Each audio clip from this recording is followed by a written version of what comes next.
최태성 정선아의 이야기 한국사. 네, 안녕하세요. 금요쌤 최태성입니다. 자, 우리는 지금 자랑스러운 일제 저항의 역사를 지금 배우고 있습니다. 이번 시간에 여러분들 이제 마지막 저항의 역사 시간이 될 텐데요. 바로 1930년대 이후 국내 저항과 또 국외 저항에선 어떤 저항이 있었는지 그 자랑스러운 역사를 한번 배워볼게요. 1930년대 여러분 일제 통치 정책이 뭐였죠? 너무 힘들어. 바로 민족말살 통치였죠. 당연히 우린 저항해야죠. 자, 그래서요, 이 민족주의 진영에서는요, 문맹 퇴치 운동의 연장선상에서 브나로드 운동이 전개가 됩니다. 이건 이제 동아일보가 주도를 했는데요. 이 내용을 담은 소설이 있는데 여러분 아세요? 골든벨 이거 문제야. 골든벨 문제. 네, 바로 이 브나로드 운동을 담았던 소설이 뭐냐면 바로 시문의 상록수라는 소설입니다. 이 정도는 여러분들 알고 계셔야 되겠죠. 자, 그리고 여러분 조선어학회 있잖아요. 그 조선어학회가 지금 조선어 연구의 뒤를 이어가지고 활동을 하게 됩니다. 근데 이제 1942년 그 조선어 학회 사건으로 여러분 뭘 편찬을 하려고 했는데 못했다 그랬죠? 우리말 큰사전을 편찬을 하려고 했는데 결국 실패로 돌아갔다라고 제가 설명을 드렸어요. 사회주의 진영 같은 경우에는요, 워낙 이 탄압이 거세지니까 비합법적 혁명 조합 활동을 통해서 지하 투쟁을 또 전개하는 모습들. 참 민족말살 통치기에 그 저항을 한다라고 하는 거는 정말 너무 어려운 거예요. 쉬운 게 아닙니다. 결코 쉬운 게 아닙니다. 그럼에도 불구하고 또 이렇게 나름대로 또 노력하는 어떤 그런 모습들이 있었다는 것 가슴을 좀 짠하게 만듭니다. 역사 분야를 좀 한번 살펴볼 텐데요.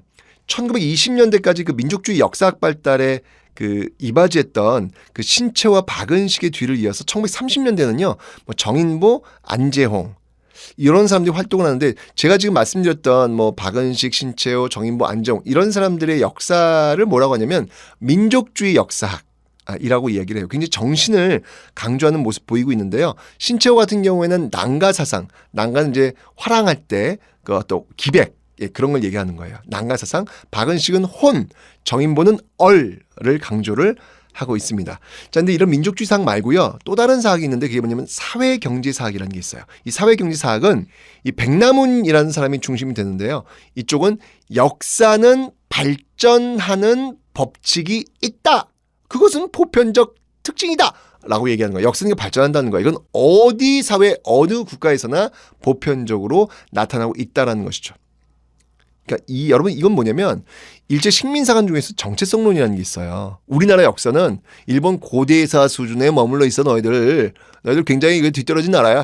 이런 정체성론을 반박할 수 있는 것이죠. 무슨 소리냐? 역사는 비슷한 시기에 비슷한 단계로 발전해왔다라고 하는 이 유물사관을 이제 그 바탕에 깔고 있는 바로 사회경제사학이 백남을 중심으로 해서 전개되었다는 것을 기억하시면 되겠습니다. 역사를 또 이제 있는 그대로 전달하자는 실증사학도 있어요. 이건 이제 이병도가 중심이 되었는데, 이 진단학회를 결성해서 진단학보를 발행하기도 합니다. 이건 이제 실증주의 어떤 그 역사학이 되는데, 이렇게 역사에서는 이제 민족주의 사학, 그다음에 사회경제사학, 그다음에 실증주의 사학 이런 사학들이 있다는 거 여러분들 꼭 기억 좀 해놓으셔야 되겠습니다. 이번에는 국외를 볼게요. 이제까지 국내를 봤는데 국외를 볼게요. 국외에서는 특징이 좀 하나 있어요, 여러분들. 1920년대 국외 투쟁과 1930년대 국외 투쟁에 어떤 차이가 있는데, 그 차이가 뭐냐면 바로 한중연합작전이라는 겁니다. 한중연합작전. 그러니까 1920년대 여러분 한번 떠올려 보세요. 1920년대 미세협정 있잖아요. 미세협정. 그죠? 삼부가 결성된 다음에 일본이 이제 이를 견제하기 위해서 미세협정을 체결해가지고 중국인들이 한국을 넘기는, 일본에 넘기는 그런 모습 봤잖아요. 정말 얼마나 힘들었겠어요. 일본 눈을 피해야지, 중국인 눈을 피해야지. 이거 쉽지가 않잖아요. 그런데 이런 모습들이 바뀌는 계기가 있습니다. 그 계기가 뭐냐면 바로 1931년 만주 사변인 거죠. 이때 중국인들이 안 거예요. 우리의 적은 일본이구나. 일본에 우리가 협력하면 안 되는 거구나. 라는 것을 이 만주 사변을 겪으면서 알게 되는 것이죠.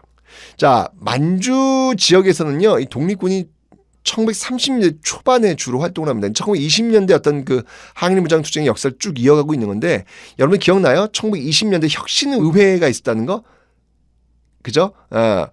혁신의회의 뒤를 이어가지고 1930년대 북만주 지역에서는요. 한국 독립당의 산하부대를 할 수 있는 한국 독립군이 활동을 합니다. 한국 독립군의 활동 잊지 마시고요. 이건 누가 이끌었냐면 지청천이 이끌었어요. 대표적인 전투가 바로 쌍성보 전투와 대전자령 전투입니다. 자, 여러분 이거 시험에 굉장히 많이 나오거든요. 1930년대 항일무장투의 특징이 뭐라 그랬죠? 한중연합작전. 그중에서 1920년대 혁신의회의 뒤를 이어가지고 활동을 했던 단체가 어디였다? 바로 한국 독립당의 산하부대인 한국 독립군. 누가 이끌었다? 지청천. 대표 전투가 바로 쌍성보 대전자령 전투다라는 거 기억을 해주세요. 이건 이제 주로 북만주 지역에서 일어나는데요. 남만주 지역에서는 어떤 게 있냐면 혁신회회 말고 여러분 국민부 있었죠. 그래서 1920년대 그 국민부의 뒤를 이어가지고 결성이 되었던 조선혁명당의 산하부대인 조선혁명군이 또 활동을 하고 있었는데, 자, 이 조선혁명군을 이끌었던 사람은 누구였냐면 바로 양세봉이었습니다. 양세봉. 자, 이가 승리한 전투가 바로 영릉가 전투와 흥경성 전투죠. 영릉가, 흥경성. 요거 여러분 꼭 기억해 주세요. 네, 아까 한국 독립군은 쌍성보 대전자령 전투. 그죠? 양세봉, 이 조선혁명군은 바로 흥경성 영릉가 전투라는 거 꼭 구분을 좀 해놓으셔야 되겠습니다. 자, 그리고 이제 1930년대 중반부터는요, 만리장성 이남인 중국 관내에서도 이런 어떤 그 무장투쟁의 어떤 모습들이 보여요. 그런 것들의 어떤 시초가 됐던 인물이 누구냐면 바로 김원봉입니다. 김원봉은 의열단 아닌가? 근데 이제 의열단의 한계를 느끼고요. 이제는 군사 조직을 갖추려고 하는 그런 모습들을 보이고 있는 것이죠. 자, 이 민족혁명당을 이제 결성이 되어가지고 이후에 이제 조선민족전선연맹을 조직을 하고 그 산하부대로 1938년 조선의용대를 결성하게 되는 것입니다. 이 조선의용대의 역사의 의미가 뭔지 알아요, 여러분들? 중국 관내에서 이 최초의 한인 독립군 무대라는 사실. 이게 바로 조선의용대가 되겠습니다. 자, 그러면 이 상하이에 있는 임시정부 What are you doing now? 뭐라고 있죠? 1932년에 일어났던 이봉창 의거와 윤봉길 의거 아시죠? 이게 이제 왜 일어났냐면 여러분들 그 국민대표회의 1923년에 있던 국민대표회의 이후에 굉장히 침체기에 접어들었다 임시정부가. 그런데 이 김구가 그 침체기를 벗어나기 위해서 한인 애국단을 조직을 해요.